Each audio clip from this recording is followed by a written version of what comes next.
They say small business is the backbone of America. So what's the best way to support a small business? It is to learn more about them and share with your family and friends. We interview founders from across the world who have started and scaled their business through the ups and downs, long hours, and the rewards that come from sacrificing their time to build their business. Welcome to First to Arrive, Last to Leave, the journey of an entrepreneur.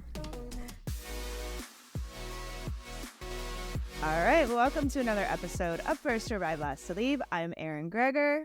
I'm Courtney Radloff. And today we have another very special guest straight out of cohort 18 in Dallas. We've got Jarvis Hill. And Jarvis is an entrepreneur, a husband, and a newly published author. Welcome, Jarvis. Thank you guys for having me, Erin and Courtney. Excited to be here.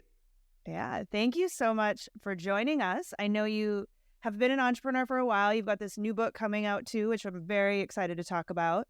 But before we jump in, you came highly recommended from Josh. So really excited to jump into this one.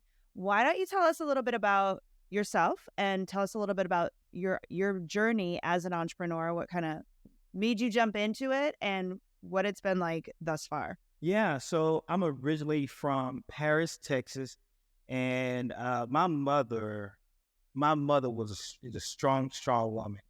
She taught me hard work, communication. You know, she was old school, so she didn't do a lot of talking. She talked with her actions.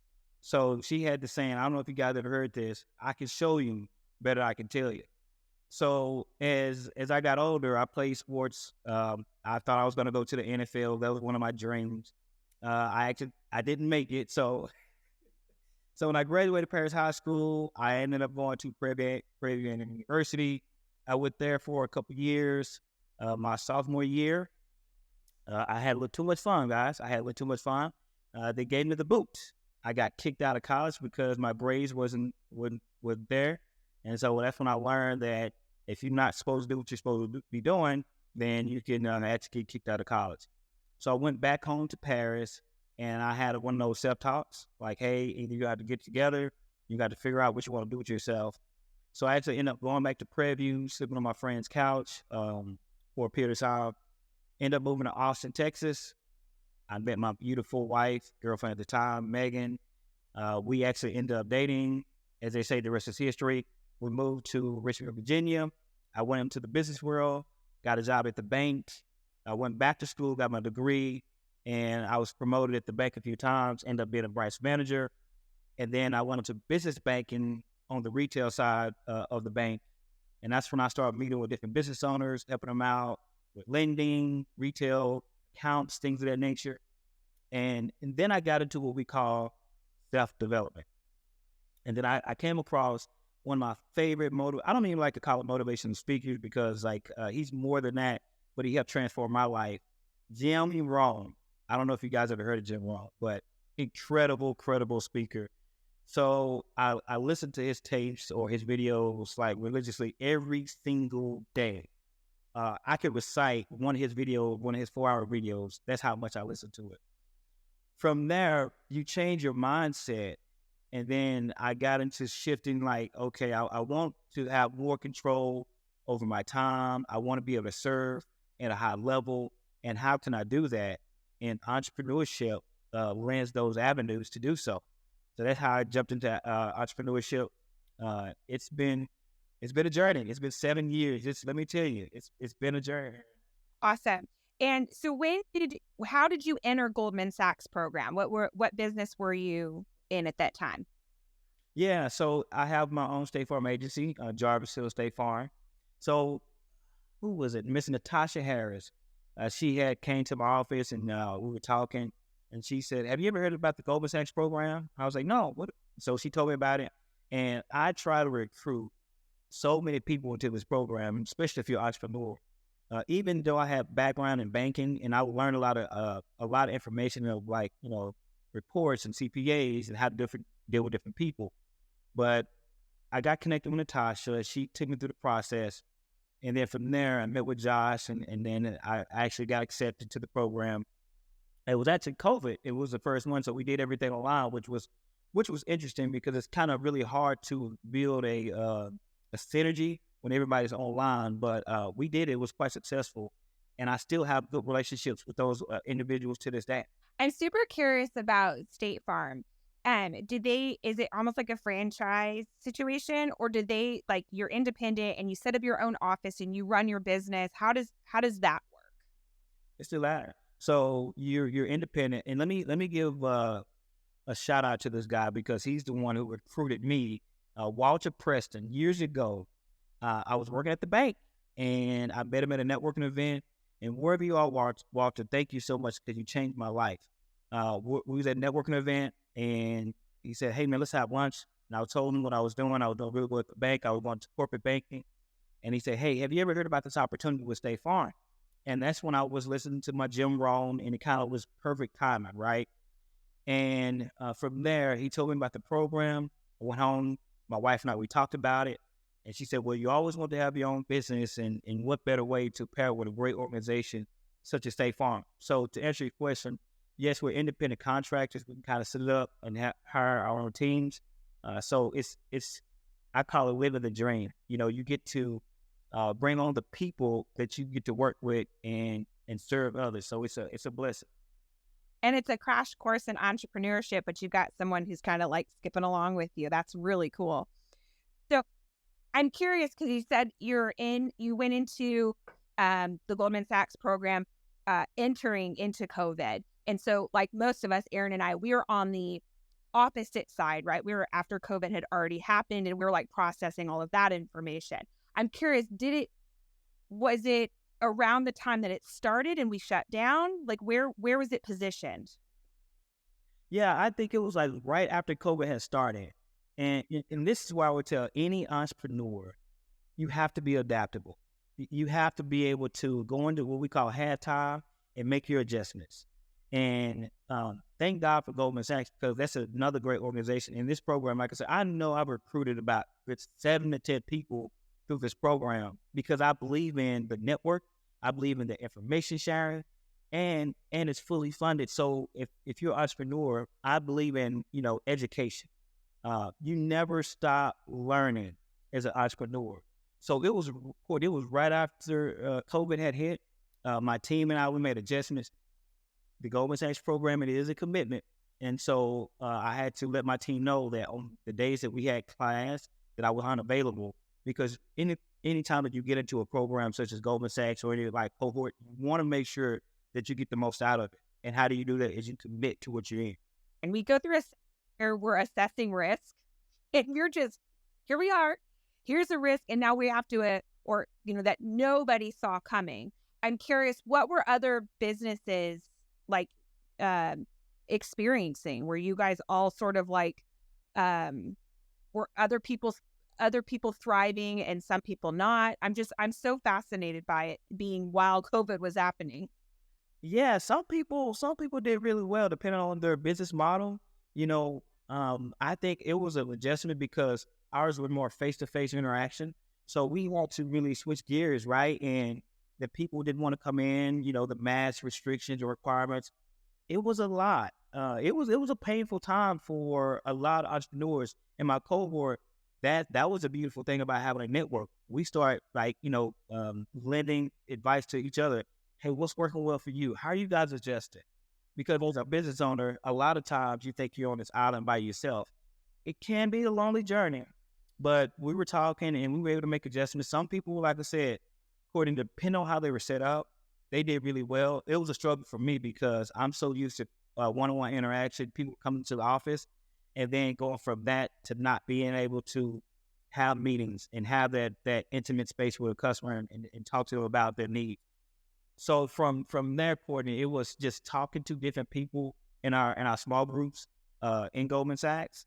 It was a blessing because I was able to learn and I'll say borrow different ideas to help pivot and navigate.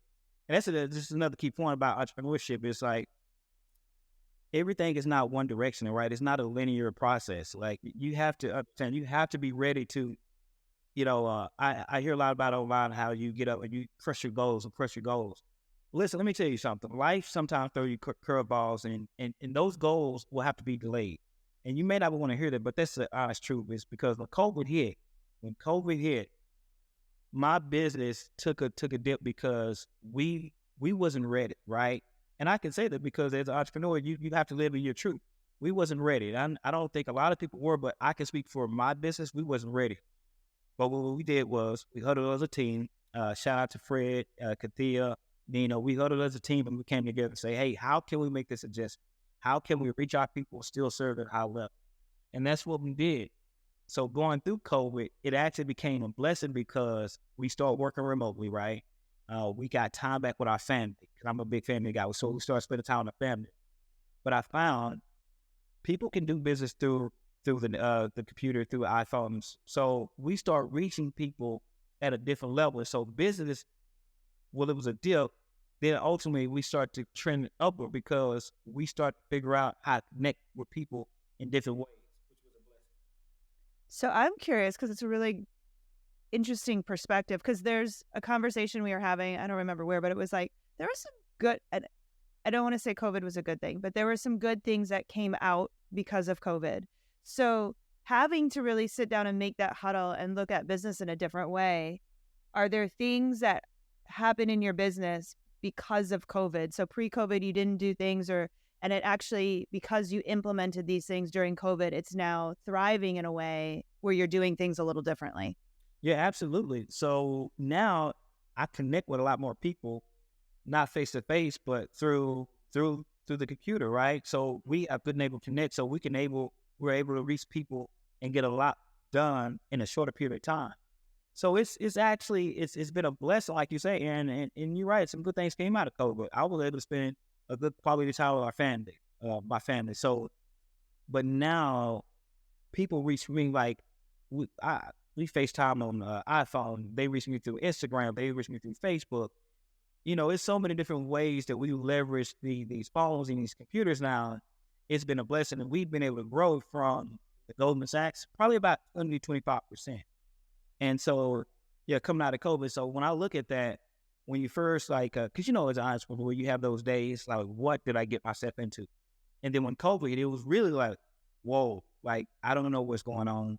I don't know what the left hand doing from the right. I got to figure this out. A lot of sleepless nights, a lot of early mornings. But that's the thing, and it's a challenge of an entrepreneur is like you got to figure it out. You got to stay in there, right? Because people are counting on you. Your team is counting on you. Your customers are counting on you. So to ultimately answer your question, it's been a blessing because now we reach people at a higher rate than we were before. I'm curious too so you were in banking, you find Jim Rohn, you build your own business. What has your personal development journey been like after entrepreneurship? Who are you studying now? And do you still do that studying of someone every day and that mindset work? I think even before I got into what we call self-development, I was a reader. Let me say it like this. I didn't read a lot of school, right? I was that kid. I'm talking about high school and even college. I told you that I got kicked out of college. I was that kid who barely passed just to play sports. But when I got out of high school, I got kicked out of college, and I actually went back and got my degree from Virginia Commonwealth University, shout out to VCU. And reading is if you're going to be an entrepreneur, someone always say you never stop learning. And that's what I teach my kids is when do you stop learning? Or when do you stop growing? Is it height wise? Well, of course we have a size where we stop growing, but you can actually never stop growing because there's so many books out there that you can read and learn. So when I adopted that philosophy, and I'll ask you guys, what's the biggest room of the world? In the world? Room for improvement. And so with that philosophy, yeah. So with that philosophy, I was like AT&T Stadium. Sorry, keep going. That's where I was going. I'm like, is anybody bigger than? Okay. Anyway, sorry, Jarvis. Keep going. That's a good one. That's a good.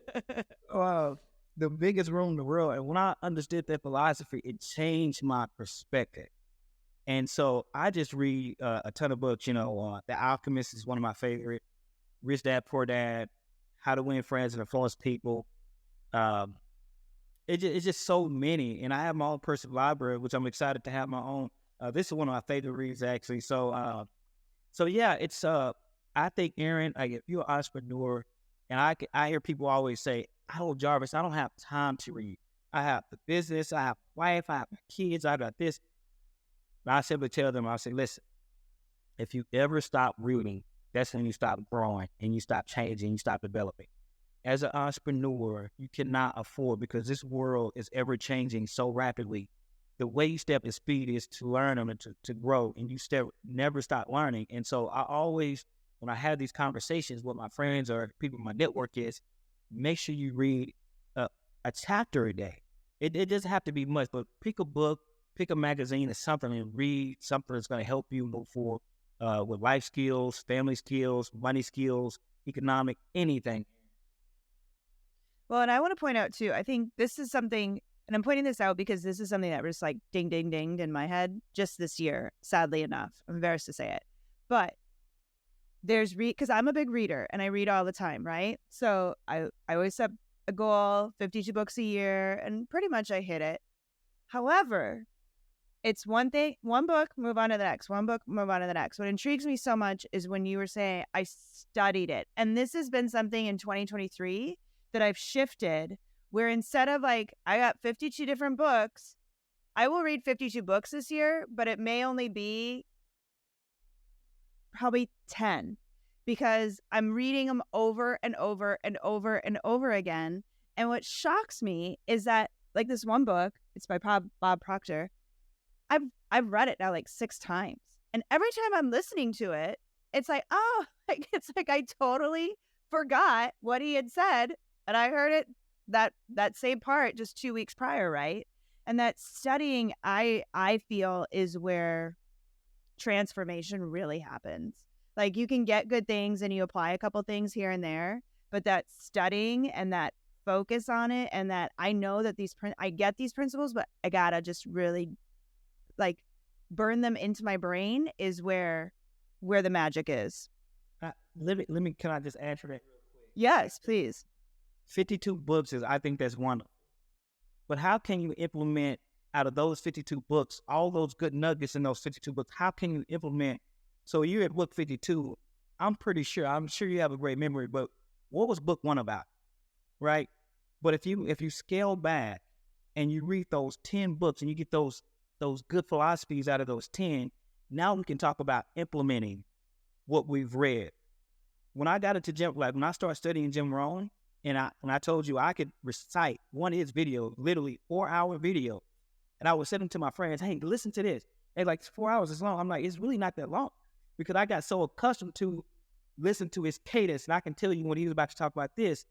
And then you can, like, it's like over time, I tell my kids, you can eat a donut today, won't impact you. You eat it tomorrow, won't impact you. But I guarantee you keep eating donuts, it's going to impact you in a negative way over time. So I started to slow down and started, instead of just trying to read so many different books, pick out the ones that I thought was impactful, and then reread those and re-listen to them. Because Erin, you hit it right on the head. It's like watching a movie over and over again. It's like, oh, I didn't even recognize that part. We tune out at certain aspects and we don't even know it. So I think it's really, really powerful for people to slow down, especially with a world that we're moving so fast paced, is to really be where your feet are.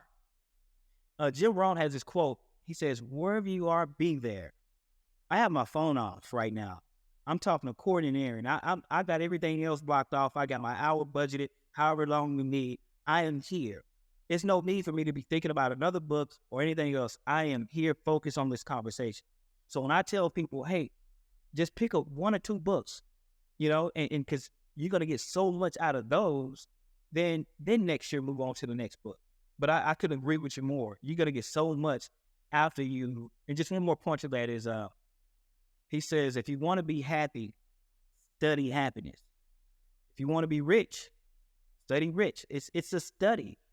And so when I heard that, my whole philosophy started to change. This may be a little bit off topic, but even with problems, right? As an entrepreneur, we have problems. I got to solve this problem. Hey, these are opportunities for me to serve someone, to help someone out, whatever they may be dealing with. I don't look at those as problems anymore. I've got rid of that notion. I don't deal with problems. I come with opportunities and I come with solutions. If I can't, I come with ideas. That's how I look at it. And that's my whole mind shift is now I look at things totally different. I don't complain about life anymore. I used to complain about a lot of stuff. I don't complain about it anymore. Either I'm going to figure it out, I'm going to do something about it, I'm going to ask for help. I know how to raise my hand now. I'm not afraid to ask. And it goes back to the Goldman Sachs. I have a network where I call and say, hey, I'm having this problem. Can you help me out with it? And so I think that's really powerful, Aaron, what you were saying about the 10 books, though. Thank you. Go ahead, Courtney. Yeah. Yeah. Yeah. No, and there's everything that you just said. There's so many things that I want to like touch on, but the big thing which was the last thing you said, is just about calling for help. Like, sat in a meeting. I'm an adapt, overcome, and improvise person. But man, when you get hit with something and now you have to figure it out, you sit in it and it looks way bigger than it is. Sitting in a meeting and I'm like, I just need someone who can do this. I need this. And I was like, oh my God, Erin does that. And she literally got a text. I was like, hey, I need to talk to you about something. And it's really just having these open lines of communication. Like, I know who Jim Rome is, but all the quotes you just quoted, I'm like, those really spoke to me. And guess what? I'm going to study now for a bit. I think I like to go back, right? When I was in the classroom in high school or elementary school, I was a kid who was afraid to ask the question because I was going to be embarrassed. And then you find out, oh, you had that on your mind too? Oh, you wanted to ask that question too? And let me say, just shout out to Fred Thornton, because that's my office manager. That guy is amazing because I constantly raise my hand. And as an entrepreneur, you have to, I guess, self-deprecating. I don't know what you call it, but I'm not afraid to now ask questions I don't know the answer to. And I even tell my customers, listen, I don't know the answer to that question. But what I will do, I will find out. I will find out. I don't like to tell people what they want to hear. I don't do that. I think it's really important to tell people what they need to hear and how you can really serve them and help them out. And if I'm not the person who can actually help you, I will get that person to go to someone else or refer them to someone who can actually assist. I think we live in a space now where it's, everybody wants to feel good about doing something that may or may not be beneficial to a degree, right? But I guess I'm old school. My mother raised me, my grandmother raised me. If I don't know how to answer Courtney or Erin, I'm not going to say it. I don't speak on things that I haven't experienced. I don't speak on things that I do not know. I'll tell you. You ask me a question, hey, I don't have an experience in that. But what I do have experience, go ahead, Courtney. I was going to say, but what I do have experience is I've been in entrepreneurship for 7 years. I can tell you how difficult it is. I can tell you the long nights that I've had. I can tell you the early mornings. I can tell you I've had some customers that didn't like my experience, and I've tried my best. I can tell you the heartbreak that I've had because I've really tried to help team members who left and quit. I can tell you that missing my son's baseball game because I've tried to write business. I can tell you a lot of things that I've done wrong, but I can also tell you the things that is going to help you be successful, that's work. And some things are just like, just part of the DNA or fabric of success. Failure is part of success.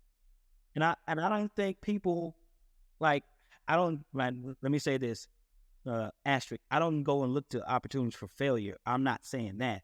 I'm saying that if you be in entrepreneurship long enough and you're in business long enough, you will have some failure. That's just part of the process. I think something that you're saying, like, it's resonating in this thought process. You can be an entrepreneur who has ego, or you can be an entrepreneur who is humble. And you will have ego until something forces you to be humble. And whether it be getting kicked out of college, there was something that changed your mindset. But we have a epidemic of ego, and like entrepreneurship is glamorous. And I think that that thinking can only take you so far before you're going to be humbled if you get there. I want to give you a standing ovation, Courtney, because when you talk about ego, man, like that gets a lot of people in trouble. And I also have to be careful with the word humble, because I'm a humble individual, but at the same time, I understand the value that I bring to the table. So it's just one of those fine lines or balances that we have to walk. And I think through my experiences, I tell my kids, don't always listen to what people say. Watch what they do. So the first thing, when you hire someone, what do? We check their history, right? We check their behavior or their past history. So it may predict or may change in the future. But more than likely, if they've been on a job, 2 or 3 different jobs in the last 2 or 3 months, more than likely they come on your job, then guess what you're going to do? End up leaving. So let's start like checking history and checking your behavior. I tell my kids all the time, it's like, yeah, you told me one thing, but I seen you do another. So your actions truly do speak louder than your words. And that goes back to my mother was telling me when I was younger. I can show you better than I can tell you. Don't talk to me about what you're going to do. I mean, just let's show up and do it, right? And I coach people through that process because, like, it's good to have these conversations. But when we get offline, guess what we got to do? We got to work, right? We got to go through the editing phase. It takes time, right? It's a lot. It's tedious. And that's why I commend definitely entrepreneurs who get up every single day, who have to deal with a range of emotions, dealing with people, a range of problems. It's a spectrum. And so I tell people now where I sit, I'm at a place of peace. I'm not rushing to get out and let me say it like this. The grind is still real, but my peace of mind, my family, God is real for me now.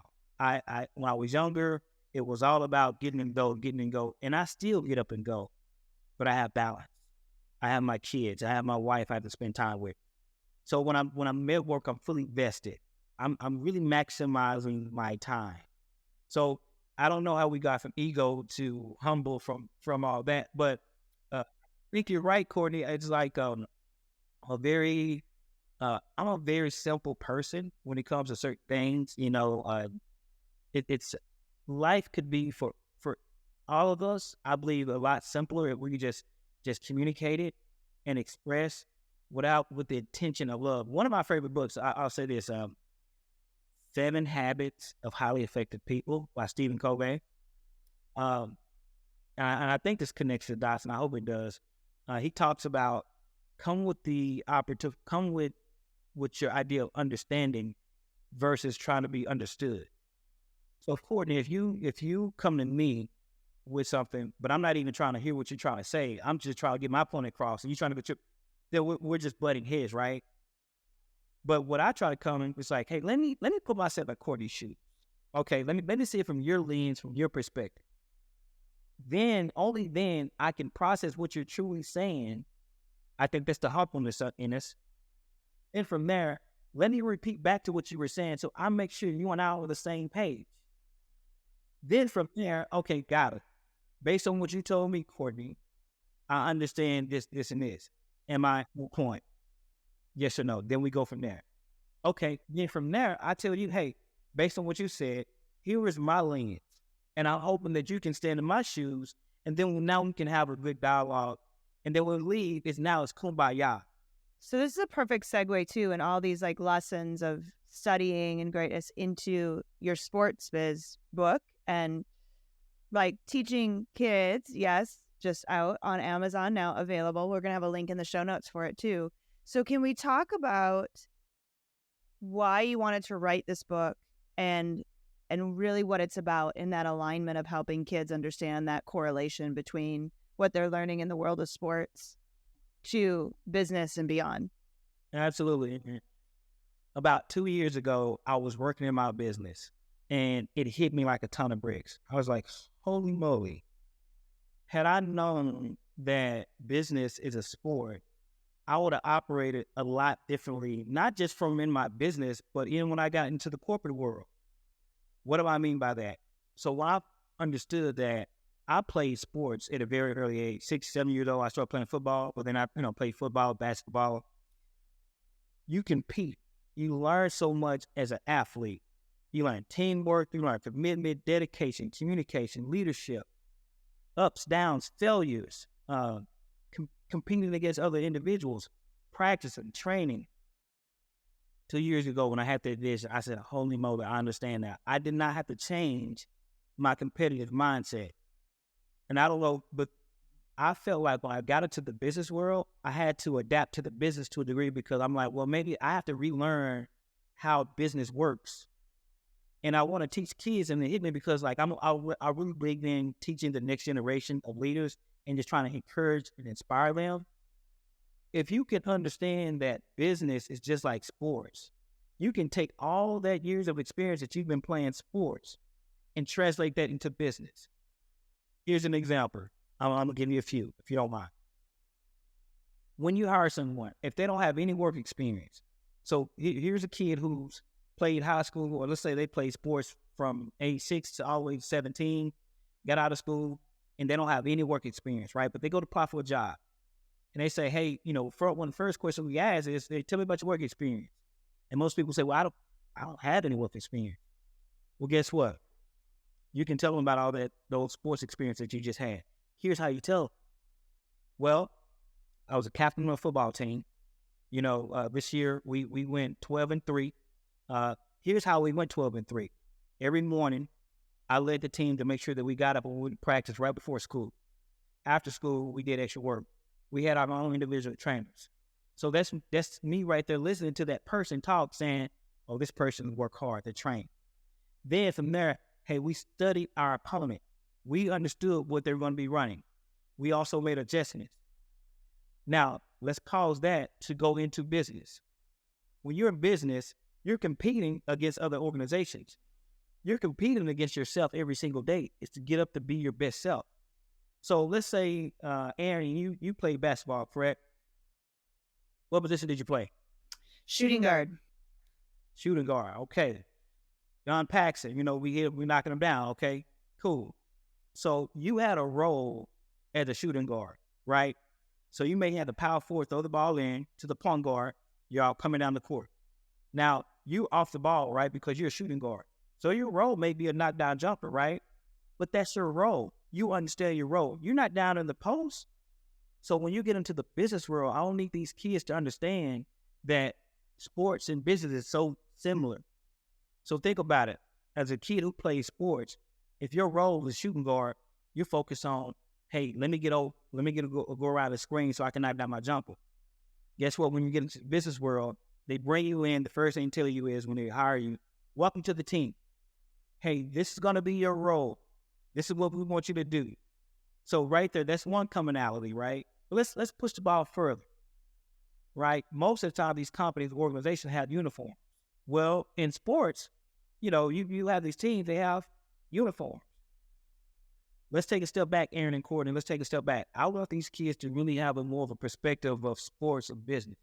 So we can even break it down from the NFL to NHL to hockey to basketball. Those are different organizations. Those are different companies. You have the NBA, the NHL, right? It's no different from the healthcare industry. You have the different hospital companies, right? You have Pepsi, you have Coke. Understand the different perspectives of the structures, not just look at these companies as just sports organizations. They're businesses. And then if you look underneath the hood, you can see that these NBA companies or these NBA organizations or these NFL, they make money. They're billion-dollar companies. So when I was playing sports, I worked really hard at what I was doing. I was a running back, I was a linebacker, and I worked really hard. I had a few injuries. But then also in the game of like sports, tying into business, think about it. You have fans, right? They show up every Friday night in high school football, showing up and cheering. But guess what you have in business? You have customers, right? And we have brand loyalty, customer loyalty. That's the same thing. So as a kid, I need you to understand this because once you go into the business world, whether employee or entrepreneur or business owner, you can understand and have this information so you can equip yourself. Don't shit off that athletic or that competitive mindset.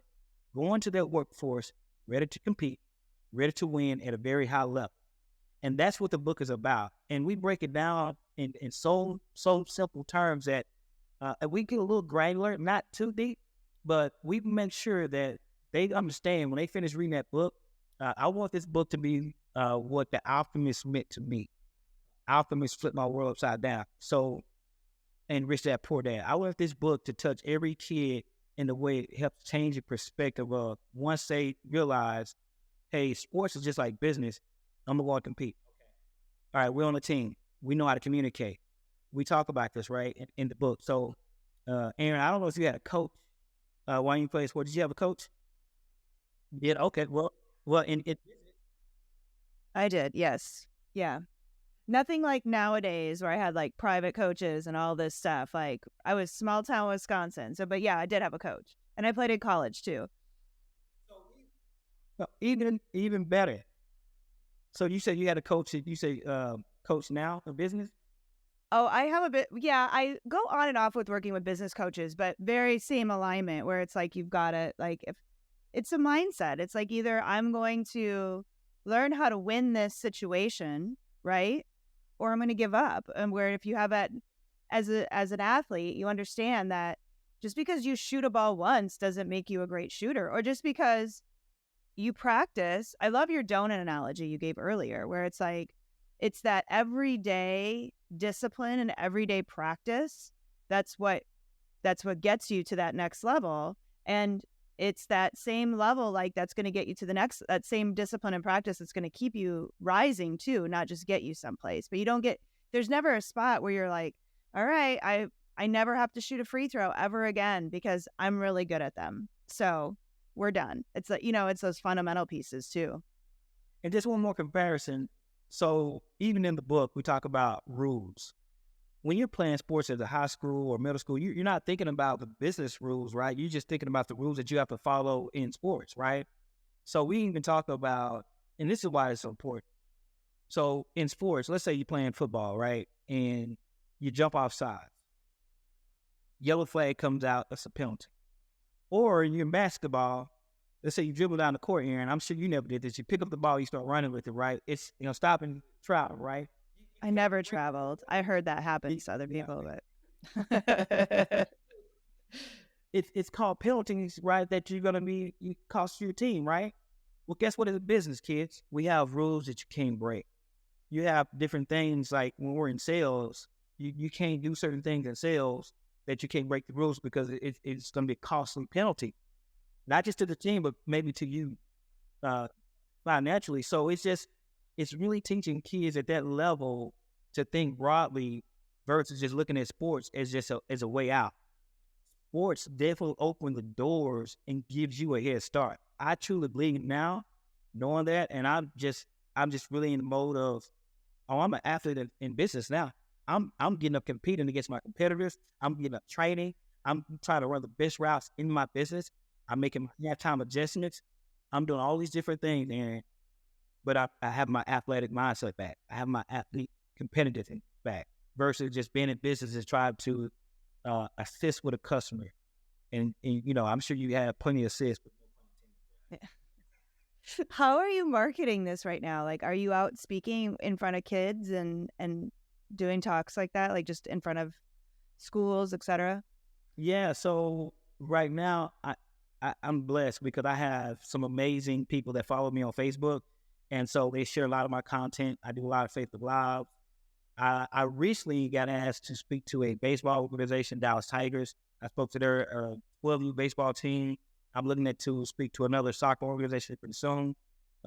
High school, middle schools. I haven't spoke to high school, middle schools in regard to the book, but I have spoke to high schools before about just motivational speaking opportunities I've had. I'll maybe, if I have time, tell you guys about my GPS model. But that's kind of what I'm doing right now to promote Instagram. You can follow me at Jarvis Hill Projected on Instagram. And then just on Facebook, it's just Jarvis Hill. I like it.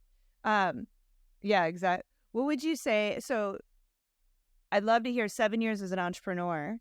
What has it been like launching a book?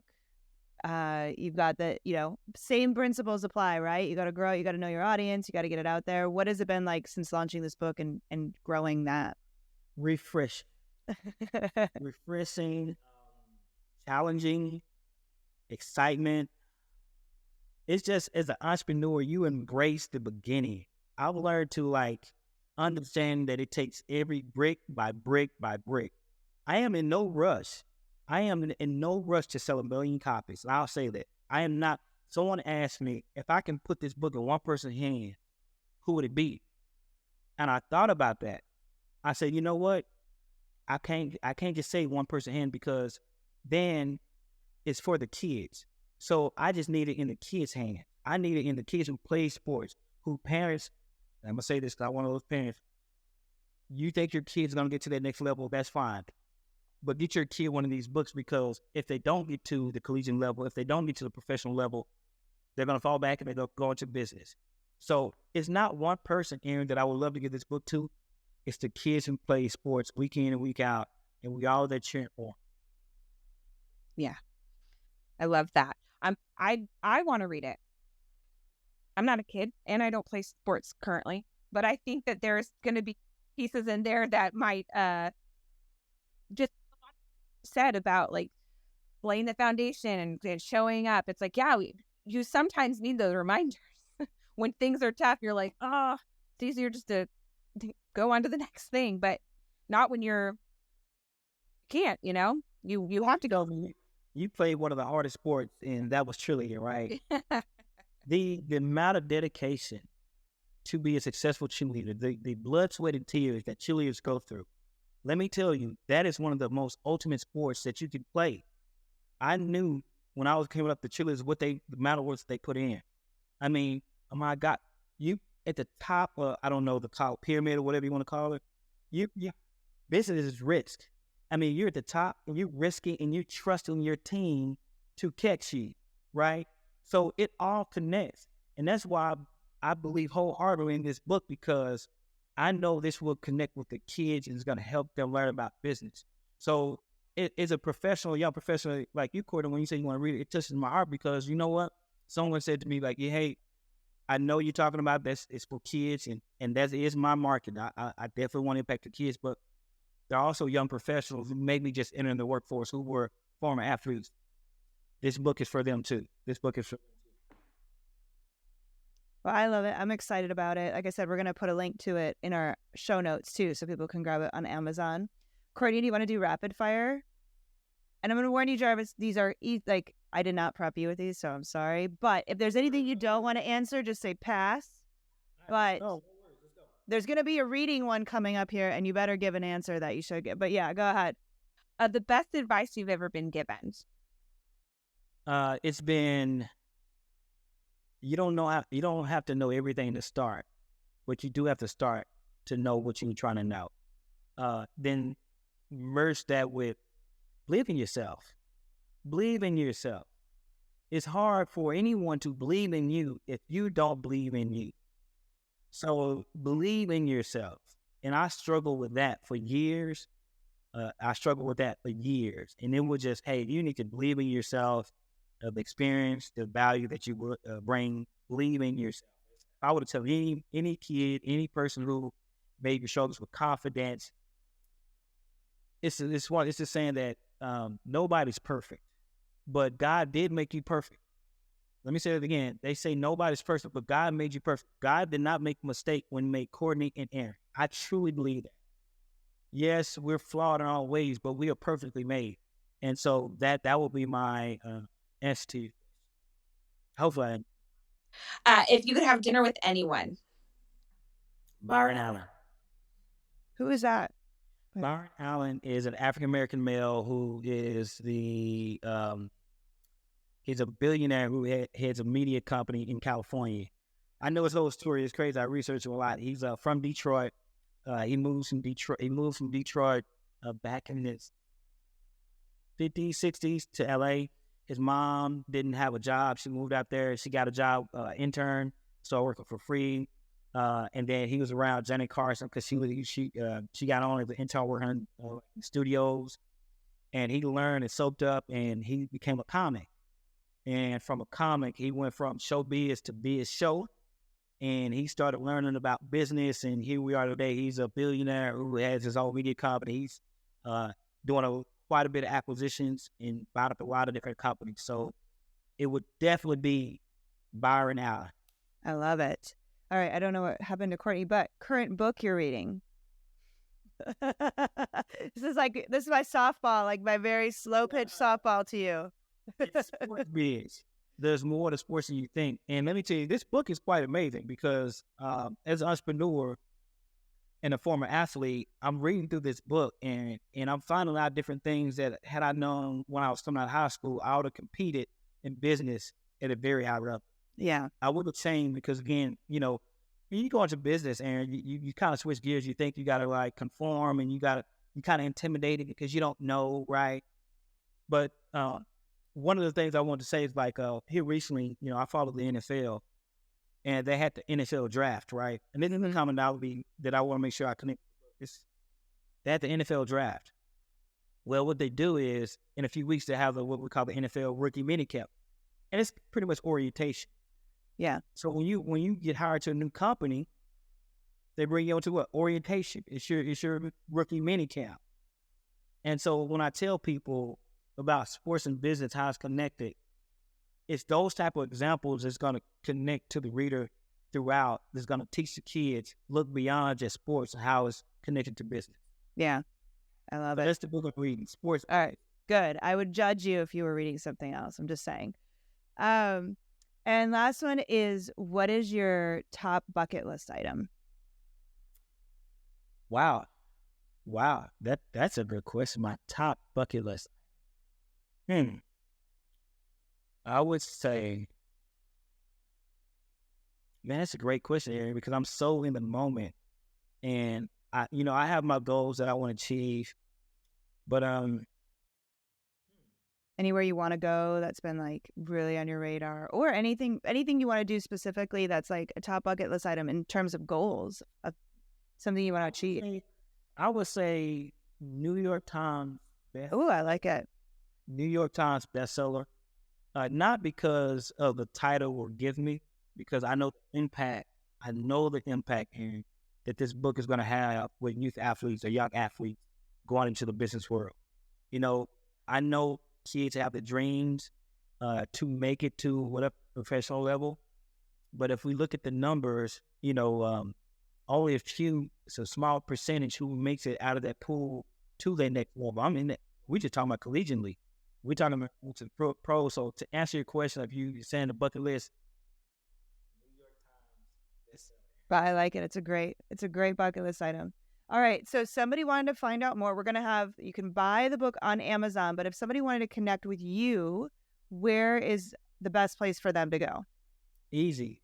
You can follow me on Facebook, Jarvis Hill, or connect with me on Instagram at Jarvis Hill Projected. If you just search Jarvis Hill Projected, those are two items. Or you can call my office, Jarvis Hill State Farm. You can look me up that way. So I'm available. I'm accessible. All right. We'll have all that on our notes page too, over at First to Arrive, Last to Leave. Jarvis, thank you so much for joining us today. This has been awesome. And I'm so excited for you. I know what it takes to write a book. I know how nerve-wracking it can be to put it out to the world. It's a bait. You're putting your baby out for everybody to see. And so I commend you and really excited to see what happens with this. Well, Erin, thank you guys so much for having me. Courtney, I really do appreciate you guys having me. Shout out to Josh for making this connection happen. And would love to be back on the show because you guys are a lot of fun. I had a lot of fun doing this. Well, thank you. We'd love to have you back.